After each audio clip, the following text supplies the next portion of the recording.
दोस्तों नमस्कार। दोस्तों बहुत अरसे बाद किसी राज्य के मुख्यमंत्री ने या इस देश के किसी नेता ने जनता का जिक्र किया है। जी, जयप्रकाश नारायण ने अपने आंदोलन के वक्त इस बात का जिक्र जरूर किया था कि जिस देश के भीतर में सरकार जनता के लिए काम ना कर रही हो, करप्शन में डूबी हुई हो और अपने चापलूसों से घिरी हुई, तो ऐसे में जनता को बाहर निकल आना चाहिए। इतना ही नहीं, जयप्रकाश नारायण तो इस देश की फौज से भी ऐलान कर चुके थे, पुलिस वालों से भी ऐलान कर रहे थे कि आपको भी सड़क पर निकलना होगा, तभी स्थितियां सुधरेंगी। वो वक्त इंदिरा गांधी का था। जयप्रकाश आंदोलन की लॉ को लेकर निकले थे और यह वक्तव्य पटना में दिया गया था। लेकिन आज राजस्थान के मुख्यमंत्री ने इस बात का जब जिक्र किया कि अगर राज्यपाल ने विधानसभा सत्र बुलाने की इजाजत नहीं दी तो फिर हो सकता है आज नहीं कल जनता राजभवन को घेर ले, तब हमारी जिम्मेदारी कोई नहीं होगी।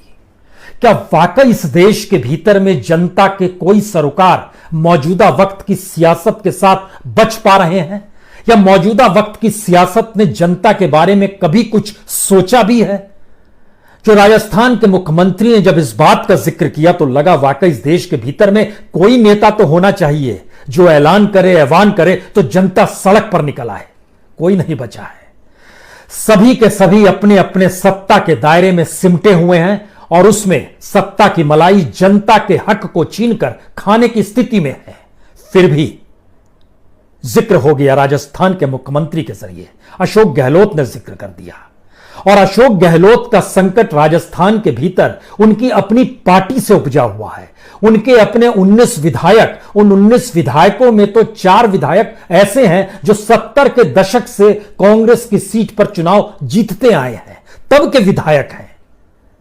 लेकिन मौजूदा वक्त में एक सत्ता का दायरा जब व्यक्ति को अपने भीतर समेट ले तो क्या कुछ हो सकता है, यह राजस्थान का पॉलिटिकल सर्कस आपको बताने के लिए काफी है। लेकिन जिक्र जनता का करेंगे तो जनता के जिक्र के साथ कई बातें उठेंगी, क्योंकि महाराष्ट्र में जनता ने शिवसेना के मुख्यमंत्री को बनाने के लिए तो वोट नहीं दिया था, लेकिन वो बन गए। बिहार में 5 बरस पहले जनता ने वोट बीजेपी को सत्ता में आने को नहीं दिया था, लेकिन नीतीश कुमार पलट गए, बीजेपी साथ आकर खड़ी हो गई, जनता चुपचाप रही। कर्नाटक में भी बहुमत येदियुरप्पा को नहीं मिला था, लेकिन आज की तारीख में येदियुरप्पा मुख्यमंत्री हैं।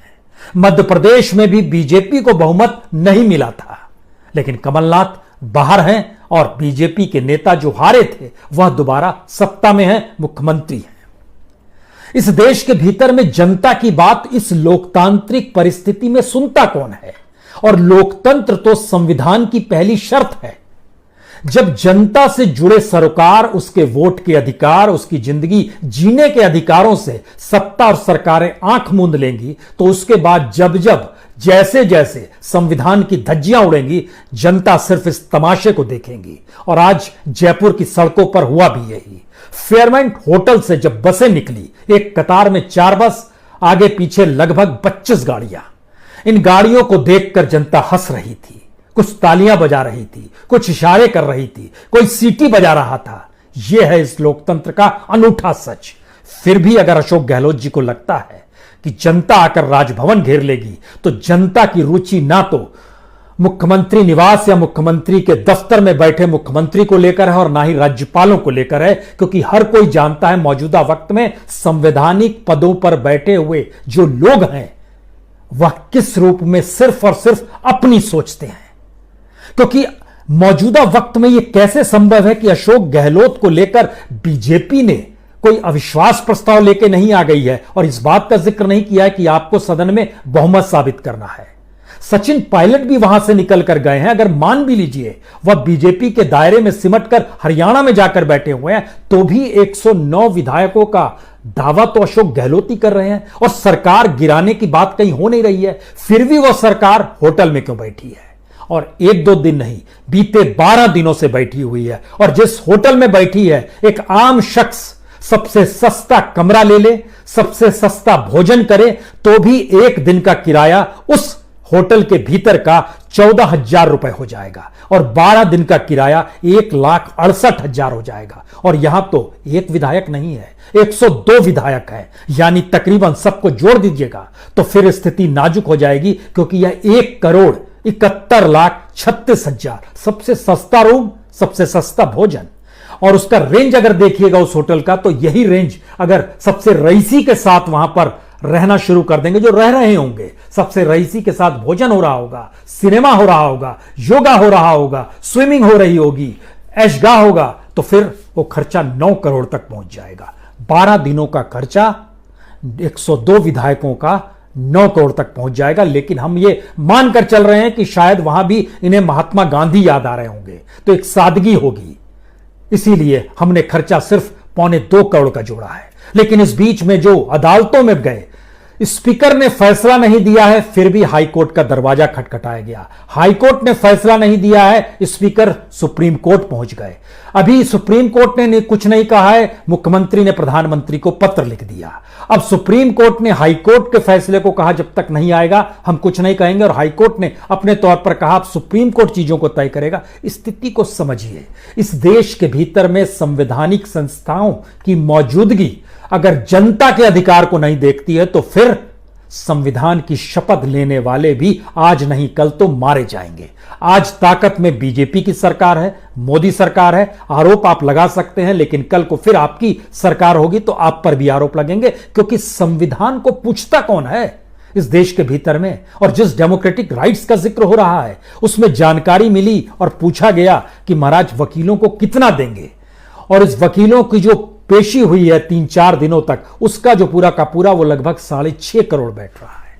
6.5 करोड़ वकील को, लगभग 2 करोड़ होटल के, जिसमें सचिन के होटल का जिक्र नहीं है अभी। स्टेट का पैसा है, स्टेट के पैसे में जनता के लिए आपके पास कुछ देने को नहीं है। लेकिन इस देश के भीतर में जब जब कॉन्स्टिट्यूशनल क्राइसिस के लिए राज्यपाल को देखिएगा, विधानसभा को देखिएगा, सुप्रीम कोर्ट को देखिएगा, या फिर किसी भी संवैधानिक संस्था को देखिएगा, तो आपको इस बात की जानकारी होनी चाहिए इस देश में सिर्फ और सिर्फ ये तमाम संवैधानिक सत्ताएं रईसी में सब कुछ उड़ा देती है। और उसका सच यह है मौजूदा वक्त में कि इस देश के भीतर में जितने भी सांसद है, पता नहीं जनता से उनके क्या सरोकार होंगे, कितने सरोकार होंगे, लेकिन एक सच जान लीजिए कि हर साल जो इस देश के तमाम सांसदों पे खर्च होता है, जो सांसद लोकसभा के हैं और जो सांसद राज्यसभा के हैं, उन पे खर्च आता है 256 करोड़ रुपए एवरी ईयर। इस देश में जितने विधायक हैं साल भर के, उनके ऊपर जो खर्च आता है वो 760 करोड़। और जो राज्यपाल बैठे हुए हैं, बड़े बड़े इमारत हैं जो ब्रिटिश कालीन एक लिहाज से कई जगहों पर है, और कई जगहों पर नई इमारत भी बनाई गई तो वह भी ब्रिटिश कालीन अंदाज में ही बनाई गई। ये ह्यूज बंगला रहेगा और ह्यूज तरीके से वहां सारी रईसी रहेगी, सारी सुविधाएं रहेंगी। उन पर खर्चा हर साल में लगभग 108 करोड़ का आता है। प्रतिदिन देश के राज्यपालों पर 30 लाख रुपए खर्च होते हैं। प्रतिदिन इस देश के एमएलएस पर जो खर्च होते हैं, इस देश के सांसदों पे खर्च होते हैं, अगर उसको मिला दीजिएगा तो इस देश के भीतर में हर दिन करोड़ों रुपए स्वाहा हो जाते हैं। क्या फर्क पड़ता है? और जब क्राइसिस आती है तो सब उसी संविधान को फुटबॉल मान लेते हैं। कमाल की स्थिति है। पॉलिटिकल पार्टीज के भीतर का संकट, पॉलिटिकल पार्टीज के भीतर सत्ता की आकांक्षा या उसकी महत्वाकांक्षा का संकट, और इन सब में जनता कहीं नहीं है। फिर भी अशोक गहलोत सोचते हैं जनता राजभवन घेर लेगी। काश ऐसा इस देश में होता, काश ऐसी स्थिति आती कि इस देश की जनता वाकई सड़क पे निकल आती। अगर अशोक गहलोत के अंदाज में कर रहे हैं तो इस देश के भीतर में दिल्ली की रायसीना हिल्स पे लोग ही लोग होते। 7 कल्याण मार्ग जो कि पीएमओ है, वहां पर सिर्फ जनता होती। तमाम मुख्यमंत्री निवासों को घेरे हुए खड़ी होती इस देश की जनता। राज्यपाल भवनों को तो ढा दिया गया होता। यह किस रईस का प्रतीक है? और दिल्ली में राष्ट्रपति भवन तो शायद लुटियंस की दिल्ली का एक ऐसा प्रतीक है जो एक रईसी में जीता है अपने आप में।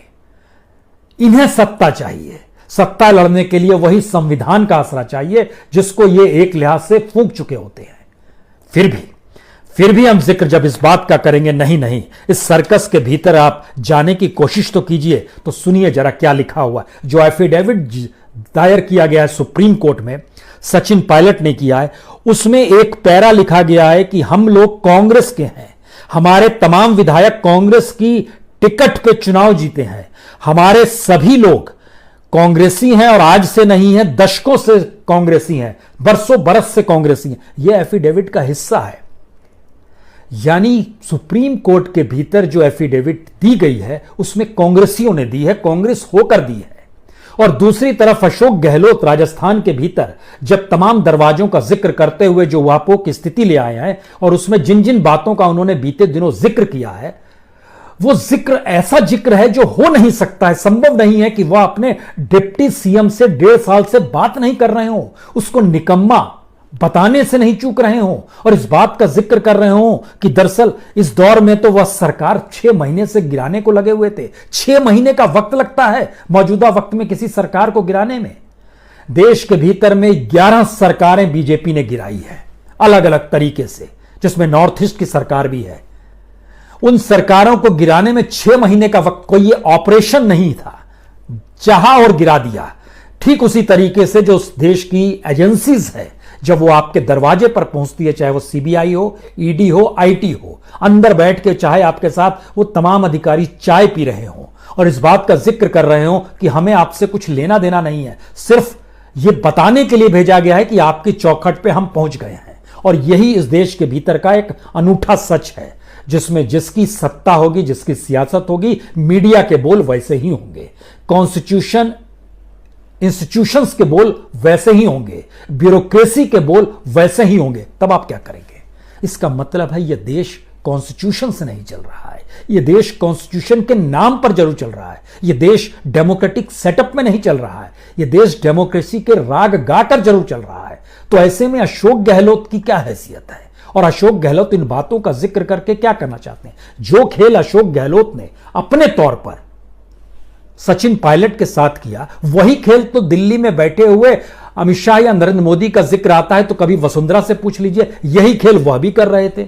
शिवराज सिंह चौहान जो मध्य प्रदेश के, उनके साथ भी शुरुआती दौर में ऐसा ही खेल हो गया, लेकिन उनके साथ फिर एक सहमति बनी, वापस ले आया गया। अडवाणी जी के साथ क्या हुआ, मुरली मनोहर जोशी के साथ क्या हुआ, यशवंत सिन्हा के साथ क्या हुआ, अरुण शौरी के साथ क्या हुआ। अपने अपने दायरे में इस राजनीति के भीतर जो ताकतवर है वो खेल खेलता है। जनता का जिक्र ना करें, इस देश की जनता को आप फुटबॉल ना माने। इस जनता ने जिस दिन इस देश की सियासत को फुटबॉल मान लिया, गहलोत जी, यकीन जानिए जो भी पॉलिटिकल पार्टीज इस देश के भीतर रेंग रही है, कोई नहीं बचेगी। ये जनता सिर्फ घेरेगी नहीं, इस जनता की भूख है, इस जनता की बेरोजगारी है, इस जनता के सामने जिंदगी जीने का संकट है। प्रवासी मजदूरों के साथ चलते हुए इस देश ने देखा है किन स्थितियों में वो अपने घरों को लौट रहे थे, उस घर में लौट रहे थे जहां कुछ भी नहीं है, यह भी पता है। इस बात का भी जिक्र था कि मौत आए तो अपने घर में आए। यह कोई शेरो शायरी का वक्त नहीं था। ये जिंदगी जीने के दौरान भारत जिन परिस्थितियों को जी रहा है, उन परिस्थितियों में इस तरह के पॉलिटिकल सर्कस से अब जनता को कोई असर नहीं होता है। और अगर कांग्रेस ये सोचती है कि जनता को असर हो जाएगा तो वह कुछ नहीं जानती है, इस देश की जमीन को नहीं परख पाई है। और अगर इस देश के भीतर की परिस्थितियों को जानना समझना है तो जनता के साथ जुड़ना होगा पहले, जो कोई नहीं जुड़ता है। फेयरमेंट होटल में बैठकर प्रतिदिन न्यूनतम खर्चा 14,000 और मैक्सिमम खर्चा 49,000 देने की हैसियत इस देश के भीतर में कितनी जनता की है? राजस्थान में कितनी जनता की है? राजस्थान में प्रति व्यक्ति आय के दायरे में जो महीने भर की आय है, उससे ज्यादा तो एक दिन में वहां पर भोजन में उड़ाया जा रहा है, स्नैक्स में उड़ाया जा रहा है। किस स्थिति में जी रहे हैं आप जनता का जिक्र कर रहे हैं। इस देश के भीतर में जनता को लेकिन जागना होगा और इन परिस्थितियों को समझना होगा कि दरअसल जिस तरीके की सोच इस देश की पॉलिटिशियंस में आ चुकी है, और राजनीतिक सत्ता ये बड़ी छोटी चीज है। राजस्थान सत्ता आज नहीं कल चली जाएगी। गहलोत जी मुख्यमंत्री हटा दिए जाएंगे, ये फैक्ट है। आज नहीं कल उनको हटना है। केंद्र ने सोच लिया है तो फिर आप कैसे बचेंगे? आप अभी भी नहीं समझ पाए और आप एक परसेप्शन बनाना चाह रहे हैं। लड़ाई लड़ने की ताकत आप में भी नहीं है, आप सिर्फ बात करते हैं। कांग्रेस का सबसे बड़ा संकट यही है कि जब डेमोक्रेसी पर संकट आया, इस देश के लोकतांत्रिक संस्थानों पर संकट आया, कॉन्स्टिट्यूशन इंस्टीट्यूशंस खत्म होने लगे, तो भी इस देश के कांग्रेस पॉलिटिकल पार्टी, जो कि एक लिहाज से पूरे देश में फैली हुई है, वह सोशल मीडिया में सिमटकर विरोध कर रही थी। क्या मुश्किल है इस देश के भीतर में अगर सभी लोग आकर कल बैठ जाएं संसद भवन के बाहर और वहीं पर बैठे रहें, वहां बैठे या वहां से जेल ले जाया जाए, लेकिन इस देश के इंस्टीट्यूशन को बचाना है, यह अगर कोई सोच ले, ठान ले, तो फिर क्या मुश्किल है? नहीं, पेट भरा हुआ है, कमरा एसी है। और इन सब के बीच आने वाले वक्त में किसी तरीके से वो नहीं तो हम, क्योंकि हमने एक पॉलिटिकल सिस्टम ऐसा बना दिया है जिसमें अगर हमारे ऊपर 10 केस हैं तो आपके ऊपर 20 केस होंगे, और इसी में से जनता को चुनना है। और यही सच है, विधायकों का सच है, सांसदों का सच है, यही सच है इस देश का। और उन केसेस की जांच में सुप्रीम कोर्ट नहीं कहेगी, जिसके पास कॉन्स्टिट्यूशन ने पावर दिया है कि आप आर्टिकल 21 के तहत आप कार्रवाई कर सकते हैं, आप नोटिस दे सकते हैं, सेंटर को नोटिस दे सकते हैं। नहीं दे सकते हैं, नहीं देंगे। तो जब नहीं देंगे और नहीं परिस्थितियां होंगी तो फिर काहे के राज्यपाल, काहे के मुख्यमंत्री, काहे के प्रधानमंत्री, काहे के गृह मंत्री, और काहे के इन परिस्थितियों के बीच जनता अपना जीवन जी रही है। जनता घेर लेगी राजभवन, यह बात आज पची नहीं, क्योंकि जनता के साथ सरोकार होते तो यह बोलने की जरूरत नहीं होती। और इसकी टेक्निकलिटीज पे आइएगा तो टेक्निकलिटीज बहुत साफ कहती है कि आपसे अभी किसी ने नहीं कहा है कि आपके पास बहुमत नहीं है। सिर्फ आपका संकट यह है कि क्या वाकई अगर होटल से बाहर निकल गए तो कहीं 10-20 विधायक भाग तो नहीं जाएंगे, आपके साथ तो नहीं खड़े होंगे, या फिर उन 10-20 विधायकों को कहीं वाकई एक मोटा पैसा तो नहीं मिल जाएगा जो करोड़ों में होगा, बिक जाएंगे, हो सकता है चले जाएं, आपकी गद्दी चली जाएगी, कल कोई दूसरा आ जाएगा, XYZ आ जाएगा। जनता नहीं समझ पा रही है वसुंधरा और अशोक गहलोत में क्या अंतर है, जनता वाकई नहीं समझ पा रही है। यह स्थिति इस देश के भीतर की है। लोग नहीं समझ पाए कि लालू यादव के बाद नीतीश कुमार के आने से क्या बदल गया, नहीं समझ पाए। उत्तर प्रदेश में एक वक्त अखिलेश रहते थे, एक वक्त मायावती रहती थी, और अब योगी आ गए। क्या बदला है जनता को नहीं पता है, जनता इन बातों को नहीं समझ पा रही है। उसको हर दृष्टि से हर चीज बहुत साफ दिखाई दे रही है, क्रिस्टल क्लियर है। मौजूदा वक्त में इस देश के भीतर में संविधान की धज्जियां, संविधान की शपथ लेने वालों ने खत्म की है। इसीलिए जनता का नाम नहीं ले और जनता को अपनी राजनीतिक सत्ता से नहीं जोड़ें। कांग्रेस का सबसे बड़ा संकट यह है कि वहां पर हाईकमान एक शब्द है, अध्यक्ष एक शब्द है। उस हाईकमान और अध्यक्ष को जिस तरीके से पेश आना चाहिए वो नहीं आ पा रहा है, और शायद इसीलिए अब कांग्रेस में अध्यक्ष 10 अगस्त को चुना जाएगा नहीं। हो सकता है सोनिया गांधी फिर से हो जाए, हो सकता है सोनिया गांधी के चुने जाने से पहले 10-20 विरोध के स्वर उठे कि आपको कम से कम एक्ट करना चाहिए। हो सकता है राहुल गांधी आ जाएं, हो सकता है राहुल गांधी के आने का विरोध हो जाए, हो कुछ भी सकता है, लेकिन कोई भी होगा उससे असर क्या पड़ेगा।